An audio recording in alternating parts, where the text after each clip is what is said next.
মোহনপুরের rubber ড্যামের পাশে এখানে মাছ চাষ পদ্ধতি দেখেন, ড্রাম পদ্ধতিতে মাছ চাষ করা হচ্ছে। এখানে প্রচুর মাছ, সবগুলো মনোসেক্স তেলাপিয়া মাছ, বেশ সুন্দর, মাশাআল্লাহ, অসম্ভব সুন্দর এই মাছ চাষটা পদ্ধতিটা। এটা নদীতে এইভাবে পদ্ধতিতে মাছ চাষ করা হয়। ঠিক একই পদ্ধতিতে মোহনপুরের লোকজন এখানে এই মাছগুলো চাষ করছেন। মাছগুলো বেশ বড় বড় হয়েছে, হয়তো বা 1 কেজি এক একটার ওজন হতে পারে আনুমানিক, তো বেশিও হতে পারে আর কি। প্রত্যেকটা মাছ যা দেখলাম মাছের সাইজগুলো বেশ বড় বড়। এখানে দুজন ভাই, শিকারী ভাই, হুইল ছিপ দিয়ে মাছ শিকার করতেছেন। ভাইজান কি মাছ পড়ে এমনি? রুই, মিরকা, কালীবাবু, সেগুলা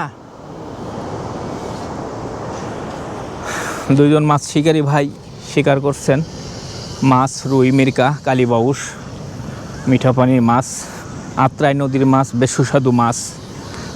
ভালো থাকবেন, সুস্থ থাকবেন। আসসালামু আলাইকুম।